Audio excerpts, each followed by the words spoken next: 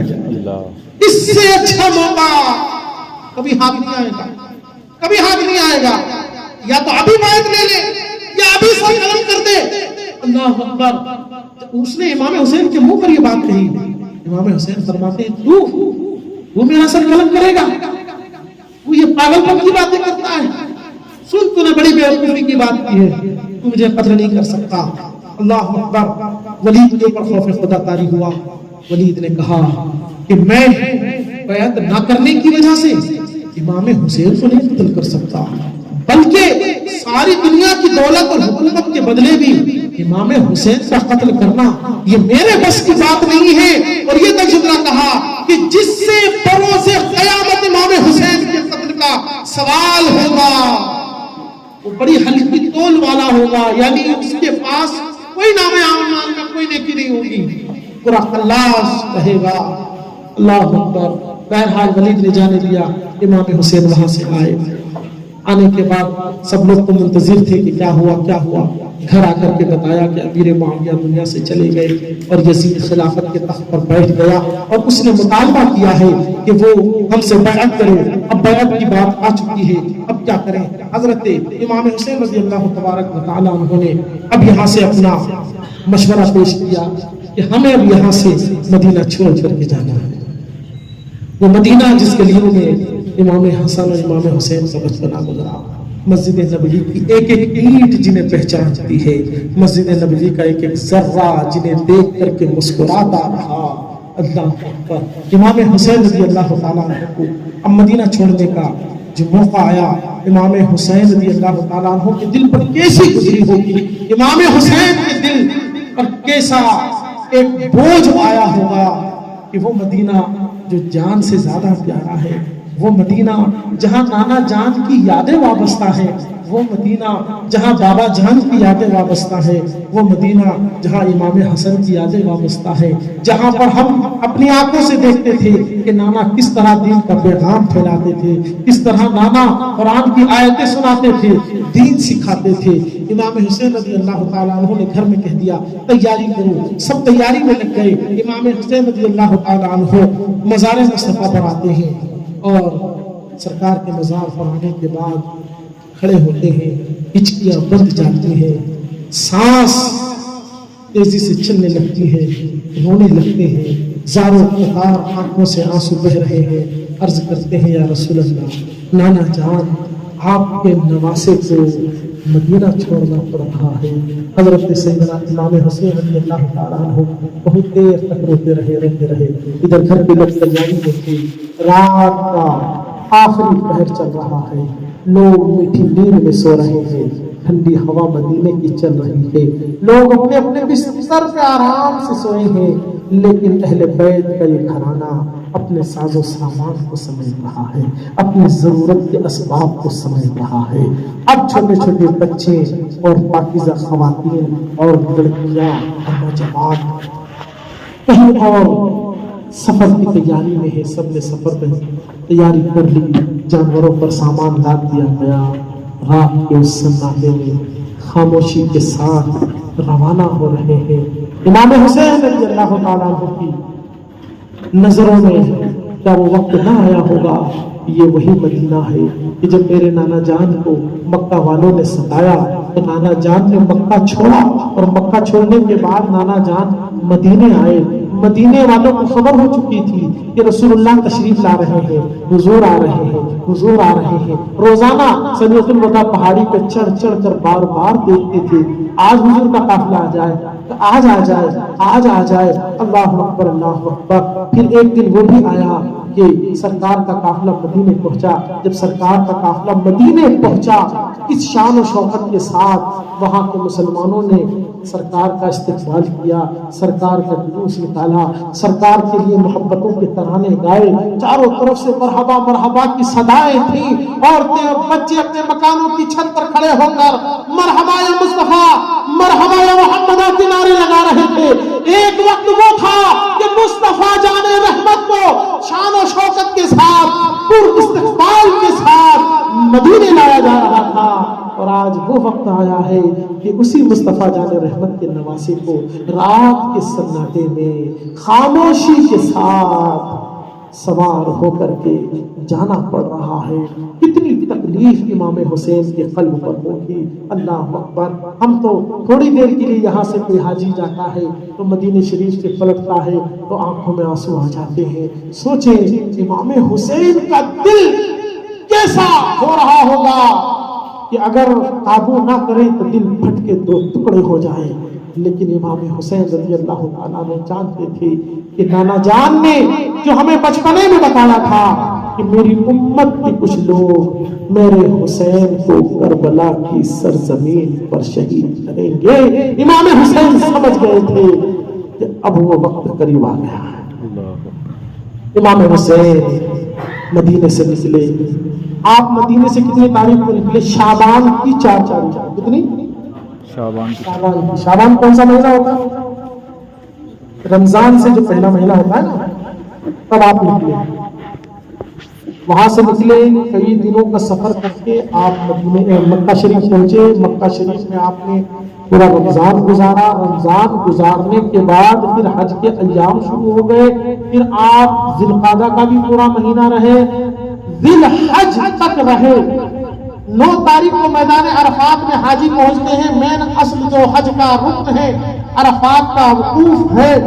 8 تاریخ کی جو 7 تاریخ گزری, 8ویں رات آئی. امام حسین لیتے تھے. اچانک ایک خواب دیکھا.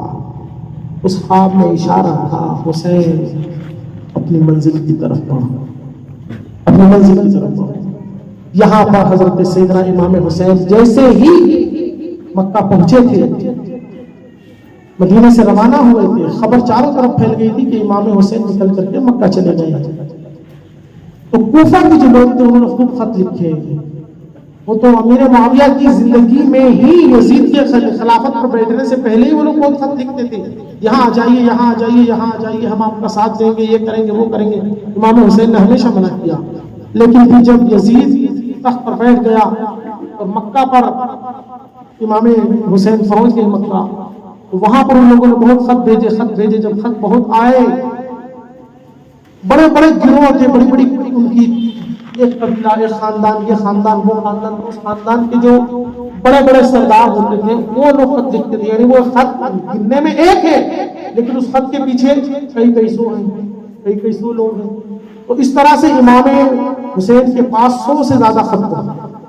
جب 100 سے زیادہ خط پہنچے تو امام حسین نے تسلی کے لیے حضرت مسلم بن عقیل کو بھیجا. مسلم بن عقیل کون ہے؟ حضرت امام حسین چچا زاد بھائی, جناب عقیل مولا علی کے بھائی تھے, ان کے بیٹے جناب مسلم تھے. ان کو بھیجا. ان کو بھیجنے کے بعد وہاں حضرت مسلم کے ساتھ لوگوں نے ایک ہی دن میں 18,000 لوگوں نے ہاتھ بیعت کر لی, ہم آپ کے ساتھ یہ ہیں وہ ہیں. اور پھر وہاں پر نعمان بن بشیر وہاں کے قاضی تھے. پتہ چلا کہ وہ سختی کر ہی نہیں رہے ہیں مسلم بن عقیل پر حسین کے معاملات پر. تو لوگوں نے وہاں خبر بھیجی یزید کو. پھر یزید نے وہاں سے عبداللہ بن زیاد کو بھیجا. عبداللہ بن زیاد نے آتے ہی جو ڈرایا, دھمکایا. ہوتا ہے نا ہمارے یہاں لوگ کھڑے تو ہو جاتے ہیں لیکن کچھ گنڈے ہوتے ہیں, کچھ لالچ دینے والے ہوتے ہیں, طرح طرح سے لوگوں کو توڑتے ہیں. ان کا کام ہوتا ہے توڑنا. تو ایسے عبداللہ بن زیاد نے کیا, کسی کو لالچ دیا, کسی کو ڈرایا, کسی کو دھمکایا, کیا کیا. بہرحال لوگ اتنے تکر ہوئے کہ امام مسلم کے پاس رات میں ٹھہرنے کے لیے گھر تک نہیں بچا. بہرحال ان لوگوں نے حضرت مسلم کو قتل کرنے کی پوری تیاری کر لی. حضرت مسلم کو جب لے کے جانے لگے تو جناب مسلم رونے لگے. تو اشعث نام کا شخص کہنے لگا کہ آپ جیسا شخص رو رہا ہے, مجھے حیرت ہو رہی ہے. آپ نے فرمایا مجھے رونا اپنی موت کا یا اپنے انجام کا نہیں ہے، رونا اس بات کا ہے کہ میں نے تو خط لکھ دیا ہے امام حسین کو کہ یہاں ماحول بہت اچھا ہے، لوگ آپ کی اطاعت کریں گے، فرما برداری کریں گے، خط پہنچتے ہی امام حسین وہاں سے نکل جائیں گے، اور یہاں کی فضا تو بالکل دوغلی ہو چکی ہے، بالکل بے وفا ہو چکی ہے۔ اللہ اکبر۔ حضرت سیدنا امام حسین رضی اللہ تعالیٰ عنہ 8 تاریخ کا دن تھا، نکلنے کا فیصلہ کیا، کئی صحابہ نے روکا لیکن حضرت امام حسین نہیں رکے، نہیں مانے۔ سوچیں آپ، ایک دن بعد 9 تاریخ کو میدان عرفات لگا ہوا ہے، یہ تو کئی بار آپ حج کر چکے تھے، آپ کے حق میں وہ حج نفل تھا، اس لیے امام حسین وہ حج چھوڑ کر کے اب کربلا کی طرف جانے لگے ہیں۔ اللہ اللہ، ذرا سوچے تو صحیح کہ میدان عرفات ہے، صفا مروہ ہے، کعبے کا طواف ہے، یہ تمام چیزیں ہیں، ایک انسان ایک مومن کا دل للچا جاتا ہے کہ میں بھی ذرا طواف کر لوں، میں بھی ذرا صفا اور مروہ کی صحیح کر لوں، میں بھی ذرا آب زمزم پی لوں۔ اللہ اکبر، اللہ اکبر۔ امام حسین بھی ان تمام منظر کو دیکھتے ہوں گے، لیکن تقدیر ان سے یہی کہتی ہوگی کہ حسین مایوس نہ ہو، اگر ان لوگوں نے احرام باندھ رکھا ہے تو تم بھی اپنی کمر استقامت پر صبر اور استقامت کا احرام باندھ لو، اور اے حسین اگر انہیں صفا اور مروہ کے بیچ دوڑنے کے لیے جگہ موجود ہے تو تمہارے لیے اب مکہ سے لے کر کربلا تک کی زمین کو ہم نے صحیح کر دیا ہے۔ اور امام حسین رضی اللہ تبارک و تعالیٰ عنہ کے خیال میں یہ تمام باتیں بھی آ رہی ہوں گی کہ اے حسین اگر ہم نے ان لوگوں کو آب زمزم سے سیراب کیا ہے تو سنو، تمہیں بھی ہم پیاسا رکھ کر اپنے دیدار کا شربت پلائیں گے، تمہیں پیاسا رکھ کر اپنے دیدار کا شربت پلائیں گے، اور یہ لوگ کعبے کا طواف کریں گے، تم اپنے اہل بیت کے خیمے کے ارد گرد ان کی حفاظت کا طواف کرتے رہو گے۔ اور یاد رکھو کہ حسین یہ تمام حاجی بقرعید میں قربانی کر کے اپنے سروں کے بال کو مٹا کر کے اپنے حج کو مکمل کریں گے، اور حسین تو اپنے گھر کے بچوں کی قربانی دینے کے بعد اپنے سر کو کٹانے کے بعد محبت کا حج اپنا مکمل کر لے گا۔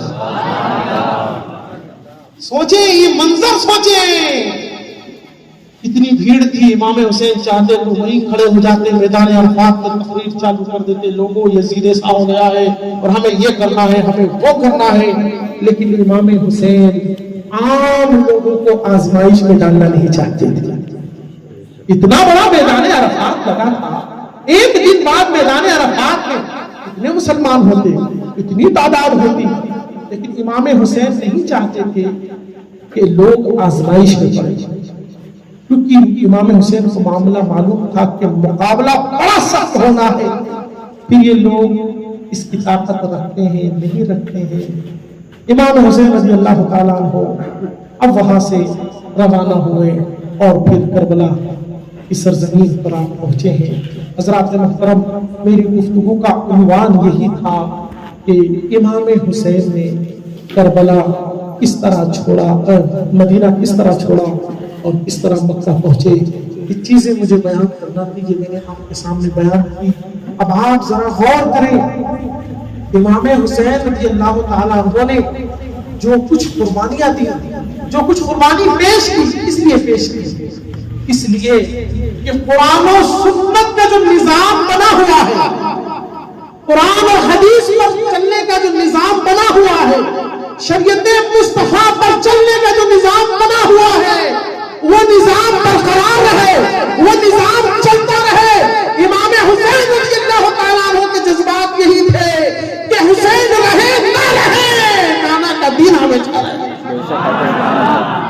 حسین رہے نہ رہے، حسین کا خاندان رہے نہ رہے، حسین کی اولاد رہے نہ رہے، حسین کے ساتھی رہے نہ رہے، لیکن دین مصطفیٰ رہنا چاہیے، دین مصطفیٰ آگے بڑھنا چاہیے۔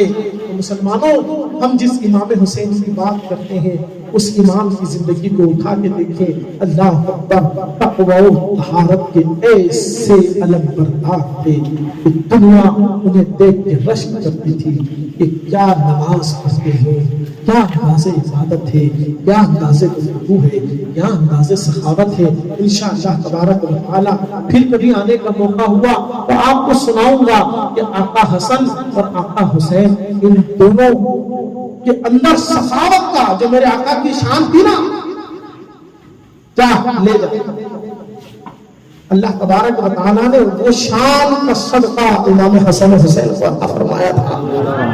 کیسے راہ امام مال بتایا کرتے تھے، اللہ بتانے کا مقصد یہ ہے کہ امام حسن ہو امام حسین ہو، ان حضرات نے شریعت مصطفیٰ کی پاسداری کے لیے نمازیں وقت پر اسی انداز سے ہوتی رہے جس طرح نانا جان نے بتایا ہے، مسجدوں میں اسی طریقے سے جمعے کے خطبے ہوتے رہے جس طرح نانا جان نے بتایا ہے، مسجدوں میں اعتکاف ہوتے رہے جس طرح نانا جان نے بتایا ہے، اللہ اکبر کی صدائیں بلند ہوتی رہے جس طرح نانا جان نے نظام دیا ہے، نکاح کے معاملات ہوتے رہے، شریعت کے معاملات ہوتے رہے، لوگوں کے رشتہ داری کے معاملات ہوتے رہے، شریعت مصطفیٰ کے مطابق مسلمان زندگی گزارتے رہے اور قرآن کا پیغام عام ہوتے رہے اور دنیا میں اسلام کی فضا چھاتی رہے۔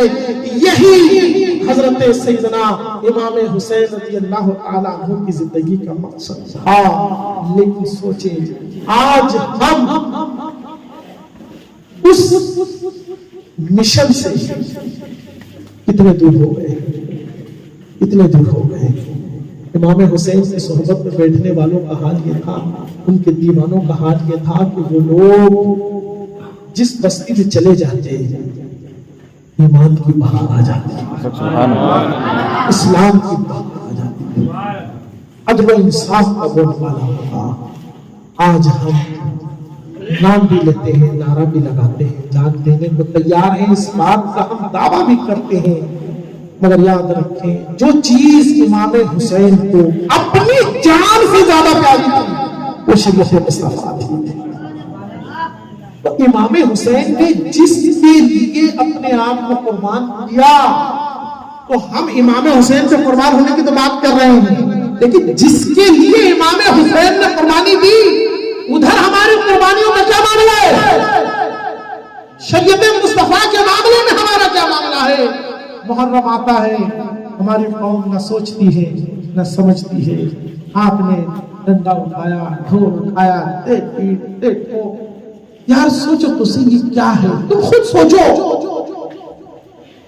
اس چیز کے لیے نہ آپ کو قرآن کی آیت کی ضرورت ہے نہ کسی حدیث کی ضرورت ہے، بلکہ آپ عقل صحیح سے انصاف کے ساتھ بیٹھ کر تنہائی میں سوچیں کہ امام حسین شہید ہوئے تو امام حسین شہید کیوں ہوئے، ان کی شہادت کا مقصد کیا تھا، اور ہم اس مقصد کو لے کے آگے بڑھیں گے کیا؟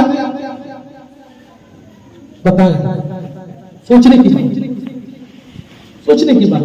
گاؤں دیہاتوں میں اکثر جھگڑے ہو جاتے ہیں، چاچا بابا لڑتے ہیں، باپ بھی لڑ رہا ہے چاچا بھی لڑ رہا ہے، زمین کے لیے جھگڑا ہوا، باپ بھی مر گیا چاچا بھی مر گیا، اب اولادیں ہیں وہ بھی اسی زمین کے لیے لڑ رہی ہیں، ٹھیک ہے، ان کے مرنے کے بعد آنے والی بھی لڑ رہی ہے۔ مطلب دیکھیں اب یہاں ہم نے مشن سنبھال رکھا ہے، باپ مر گیا چاچا مر گیا ایک دوسرے کو گولی مار دی تو ایسا نہیں کہ چلو یار چھوڑو یار مر گئے یہ بھی مر گئے وہ مر گئے چھوڑو کہاں اس چکر میں پڑے، نہیں، اب اس محاذ کو آنے والی نسلیں سنبھالیں گی، ادھر چاچا کی اولادیں ادھر باپ کی اولادیں یہ مشن کو سنبھالیں گی۔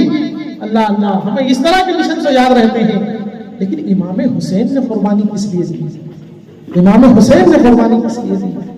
سنی مسلمانوں اپنے آپ کو پہچانو، تم کچرا نہیں ہو، بہت قیمتی موتی اور ہیرا ہو، لیکن بس ضرورت اس بات کی ہے کہ اس ہیرے پر جو گرد و غبار اور کالک لگی ہوئی ہے اس کو صاف کر دو۔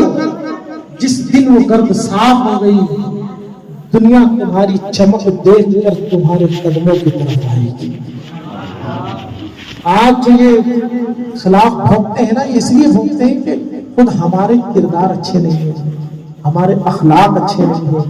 آج اگر ہمارے اخلاق بلند و بالا ہو جائیں, آج اگر ہم لوگوں کی مدد کرنے والے, لوگوں کے ہمدرد بن جائیں, اور اپنے گھروں میں, اپنے محلوں میں, مسجدوں میں نمازوں کا ماحول, تقویٰ طہارت کا ماحول, پردے کا ماحول, یہ تمام چیزیں اگر ہم لے آئیں, قسم خدا کی چاروں طرف خوشیاں ہی خوشیاں ہوں گی, نور ہی نور ہوگا. امام حسین کی شہادت کا تعلق اور آپ کے مقصد کا تعلق اس ڈھول تاشے سے, اس نغارے سے, جلوس سے, اسی میں عورتیں بھی جا رہی ہیں. میں آپ کو کیا بتاؤں یار, آپ مجھ سے زیادہ جانتے ہیں کہ ان جلوسوں میں کون کس کو کہاں کہاں ٹائم دے دے کے کہاں بلاتا ہے. اس سے کھل کے کیا بولوں گا, آپ نوجوان ہیں, آپ جانتے ہیں, آپ سمجھتے ہیں اس طرح کے خرافات, اس طرح کی بے حیائی. اللہ اکبر. یاد رکھیں, اگر یہ عبادت ہوتا نا تو پھر مسجد میں بھی کیا جاتا ہے. اگر یہ عبادت ہوتا تو پھر مسجد میں بھی کیا جاتا. لیکن کیا بات ہے کہ بس باہر ہو رہا ہے, مسجد میں نہیں ہو رہا ہے. یہ اندر کہیں نہ کہیں وہ کرنے والے بھی سمجھ رہے ہیں یار صحیح نہیں ہے, لیکن چونکہ ایک لذت, ایک شوق, ایک مزہ, ہمارے لوگوں کو ایک مزہ جو ہے نا, تھوڑی دیر کے مزے کے چکر میں ہمارے لوگ بہ جائیں. خدا اپنے آپ قابو کرو, اپنے آپ پر قابو کرو, اور سوچو کہ میرے امام نے قربانی دین مصطفیٰ کے قانون کو آگے پہنچانے, لوگوں میں پھیلانے کے لیے دی ہے. جب قربانی کا مقصد دین کو پھیلانا, مسئلے کو پھیلانا, حدیث رسول کو پھیلانا ہے, تو ہم اگر پھیلا نہیں پا رہے ہیں تو کم از کم اس قانون کو تو نہ توڑیں, اس قانون کو تو نہ توڑیں, اس فضا کو تو نہ برباد کریں. مسلمانوں, یہ آپ لوگوں نے جو ماحول بنایا ہے بڑا پیارا ماحول ہے. امام حسین کی, امام حسن کی زندگی کو سنو, صحابہ کی زندگی کو سنو, اور ان کو اپنے ذہن و فکر میں اتارو, اور اصولی زندگی جینا سیکھو. کوئی کچھ بھی بول دے تو ادھر دوڑ پڑے, کوئی کچھ بھی سمجھا دے تو دوڑ پڑے. نہیں, ہر بات میں آپ کا جواب یہی ہونا چاہیے کہ جو بات قرآن و حدیث اور بزرگان دین کے فرمان کے مطابق ہوگی اسی پر عمل کیا جائے گا. باقی کوئی 50 انگوٹھی والا, 10 انگوٹھی والا, لمبے بال والا, لمبی دھوتی والا, کوئی کچھ بھی بک جائے, وہ دین نہیں ہے. ہمارا دین قرآن و حدیث میں ہے. کیا ہے ہمارا دین؟ قرآن و حدیث. قرآن و حدیث میں ہمارا دین ہے. اور قرآن و حدیث نہ کسی مولوی کی پراپرٹی ہے, نہ کسی مفتی کی پراپرٹی ہے. قرآن کریم وہ ہے کہ مفتی کو بھی اسی پر عمل کرنا ہے, اور عام مسلمان کو بھی اسی پر عمل کرنا ہے. ایک عالم کو بھی قرآن و حدیث پر عمل کرنا ہے, اور ایک عام انسان کو بھی اسی پر عمل کرنا ہے. ہمارے کچھ لوگ کہہ دیتے ہیں ارے یار مولوی لوگ تو کچھ بھی کر دیتے ہیں, یہ مولوی لوگ تو کچھ بھی مسئلہ بتا دیتے ہیں. میاں مولوی لوگ اپنے گھر پہ نہیں بناتے ہیں, یہ گھر پہ بنانے کی چیز بھی نہیں ہے. اگر یہ کسی کے بنانے سے بن جاتی تو قرآن کبھی چیلنج نہیں کرتا کفار و مشرکین کو کہ ہے اگر تمہارے اندر ہمت اور تم کہتے ہو کہ یہ قرآن اللہ کا کلام نہیں, ایک انسان کا محمد عربی کا کلام ہے, وہ کچھ شعر شاعری کر رہے ہیں, اچھی اچھی باتیں کر رہے ہیں, لوگوں کو بڑی اچھی لگ رہی ہے, اللہ کا کلام نہیں. اللہ نے فرمایا اگر تم میں ہمت ہے تو تم اور تمہارے جتنے ساتھی ہیں مل کر قرآن کی ایک چھوٹی سی آیت قرآن کی طرح بنا کر لے آؤ بنا کر. سوچو آپ, علمی چیلنج. آج اگر کوئی کسی سے جھگڑا کرتا ہے, ایک محلے کا دوسرے محلے سے جھگڑا ہو, یا ایک زمین کا دوسری زمین کا جھگڑا ہو, اور ایک آدمی کہہ دے کہ تو 1 گھنٹے مجھے انگلش میں تقریر کر کے سنا دے, میں تجھے یہ زمین دے دوں گا. کتنا آسان فیصلہ. آدمی کیا کرے گا بتائیں, لڑے گا, بندوق چلائے گا, کچھ نہیں کرے گا, وہ سیدھے جائے گا پڑھنے کے لیے. کیا کروں گا, 1 گھنٹہ تقریر سیکھ لوں انگلش میں, سنا دوں گا, وہ زمین دے دے گا, مسئلہ حل نہ, وہ مرے نہ ہم مرے نہ لڑے نہ جھگڑے. لیکن جان لے قرآن نے, اللہ نے, رسول اللہ نے کیا فرمایا, تمام دشمنان دین سے تم میں ہمت ہے, تم کہتے ہو کہ اللہ کا کلام نہیں ہے, تو قرآن جیسی ایک سورت, چھوٹی سورت, سب سے چھوٹی سورت انا اعطیناک الکوثر, ایک آیت اس کی طرح بنا لاؤ. سوچو وہ آیت نہیں بنا کے لائے, جنگ میں آ گئے, بدر میں آ گئے, حنین میں آ گئے, تمام جنگوں میں آ گئے, لڑنے مرنے مل گئے مگر آیت نہیں بنا کے لا سکے، نہیں اس میدان میں آئے نہ اس چیلنج کو قبول کیا۔ یہ اس بات کی دلیل تھی کہ ہمارے پاس تمہارے قرآن کا جواب نہیں ہے، بے شک حق ہے، سبحان اللہ۔ قرآن کا جواب نہیں ہے۔ آج ہمارے ملک میں بھی کیا ہو رہا ہے؟ یہی ہو رہا ہے، ہمت ہو تو بات ڈیبیٹ کی کرو نا، لاؤ قرآن کے اپنا قانون پیش کرو، نکاح کا، طلاق کا، زندگی کا، تم اپنی کتابوں سے سناؤ اور پھر اس کو بتاؤ کہ وہ قانون دنیا پر کتنا امندار ہے، یا ہم بتاتے ہیں کہ قرآن کا قانون لوگوں کے لیے کتنا فائدہ دیتا ہے۔ بے شک سبحان اللہ۔ مگر اس بحث سے دور بھاگ رہے ہیں، اس بحث سے دور بھاگ رہے ہیں، فالتو کی باتیں کر کے جھگڑا کرنا، فساد کرنا۔ یہ اس بات کی دلیل ہے کہ تمہارے قرآن کا جواب ہمارے پاس نہیں ہے۔ بے شک اپنے دل کو مطمئن رکھو، الحمدللہ ہم جس قرآن کو مانتے ہیں وہ ایسا قرآن ہے، ایسی کتاب ہے جس کا جواب نہ کل کسی کے پاس تھا، نہ آج کسی کے پاس ہے، اور صبح قیامت تک کسی کے پاس وہ جواب نہیں ہوگا۔ بے شک۔ تو مسلمانوں کوشش کریں گے نا کہ امام حسین نے جس اصول اور قانون کو بچانے کے لیے قربانی دی، کچھ تو ہم بھی سہارا لگا دیں، کچھ تو ہم بھی سہارا لگا دیں۔ کم از کم اتنا ہی ہو کہ آدمی اچھا نہ کرے تو برا بھی نہ کرے۔ کچھ لوگ اگر کر رہے ہیں ان کو محبت سے سمجھائیں، نہ سمجھیں تو ان کو ان کے حال پہ چھوڑ دیں، لیکن آپ اپنے آپ کو بچا لیں۔ کچھ لوگ صرف دوستی میں، لحاظ میں، ملاحظے میں چلے جا رہے ہیں، صرف ملاحظے میں چلے جا رہے ہیں۔ یاد رکھو مولانا روم علیہ الرحمٰن نے سمجھانے کے لیے ایک مثال لکھی تھی، آخری بات کہہ کے گفتگو کو ختم کر دیتا ہوں۔ مولانا روم بہت بڑے صوفی، انہوں نے مثنوی شریف سے ایک مثال لکھی ہے، سمجھانے کے لیے انہوں نے لکھی ہے کہ ایک چوہا اور ایک مینڈک کی دوستی ہو گئی، اور چوہا اور مینڈک ندی کے کنارے آتے اور گفتگو کرتے، اور چوہے نے ایک دن کہا یار میں کئی دیر تک یہاں بیٹھا رہتا ہوں، انتظار کرتا ہوں، تم آتے ہی نہیں۔ اچھا ٹھیک ہے، کام کرو، دھاگا لے آؤ، تم اپنی پوچھ میں باندھ لینا، میں اپنی ٹانگ میں باندھ لیتا ہوں، میں بھی تالاب میں زیادہ اندر نہیں جاؤں گا، یہیں آس پاس رہ کر اپنا گزر بسر کروں گا، اور تم بھی یہیں آس پاس رہنا جتنا ہمارا دھاگا ہے، اور اگر تمہیں ضرورت لگی تو تم دھاگے کو کھینچ لینا، اور میں سمجھ جاؤں گا کہ تم مجھے بلا رہے ہو تو میں کنارے آ جاؤں گا، پھر اپنی بات ہو جائے گی، اور اگر مجھے ضرورت لگی تو میں کھینچوں گا، تو تم سمجھ جانا کہ میں تم سے ملنا چاہ رہا ہوں۔ ٹھیک ہے، ہوتا رہا، کچھ دن تو ایسی ملاقات ہوئی۔ ایک دن کیا ہوا، ایک چیل گزر رہی تھی، چوہا چل رہا تھا۔ اب چوہا جو ہے نا وہ چیل کی سب سے فیوریٹ ڈش، سب سے فیوریٹ، تو چیل نے چوہے کو پکڑا، اب جب پکڑا تو لے کے چلی، اب یہ چوہا تو چلا، پیچھے سے مینڈک بھی چلا، دیکھنے والوں نے کہا یار یہ جناب مینڈک کدھر جا رہے ہیں، یہ کدھر جا رہے ہیں؟ تو عقل مند لوگوں نے اس وقت کہا تھا یہ بیچارے دوستی میں جا رہے ہیں۔ یہ کہاں جا رہے ہیں؟ دوستی میں جا رہے ہیں۔ اللہ اللہ، تو یاد رکھو غلط سنگت، غلط کام آپ کا بھائی اگر کرے تو ہم مسلمان ہیں یار، ہمارا مزاج یہ ہونا چاہیے یہ غلط خلاف شرع ہے، تو کر رہا ہے تو جان، میرا اس سے کوئی لینا دینا نہیں، آخرت میں تو مجھے نہیں بچانے آ جائے گا، میرے سوالوں کا جواب میرا رب مجھ سے لے گا نا۔ تو پہلے تو محبت سے سمجھائیں۔ کیسے سمجھائیں گے؟ محبت سے سمجھائیں، پیار سے بتائیں، انشاءاللہ یار امام حسین کی محبت ہے لوگوں کے سینے میں، کبھی نہ کبھی مان جائیں گے انشاءاللہ۔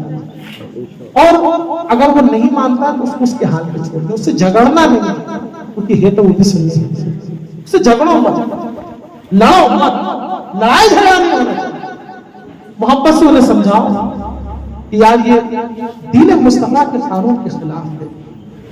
انشاءاللہ رحمان تھوڑے دنوں میں آپ فضا دیکھیں گے کہ جس طرح آج ماشاءاللہ اتنا بڑا مجمع آپ لوگ سجائے بیٹھے ہیں، ماشاءاللہ اللہ آپ لوگوں کی محبتوں کو قبول کر لے۔ ہاں یاد رکھیں یہ محبتیں رائگاں نہیں جائیں گی، بروز قیامت امام حسین کے دست کرم سے اس کا انعام ملے گا انشاءاللہ۔ تو بس اس مقصد کو ذہن میں رکھیں کہ ہم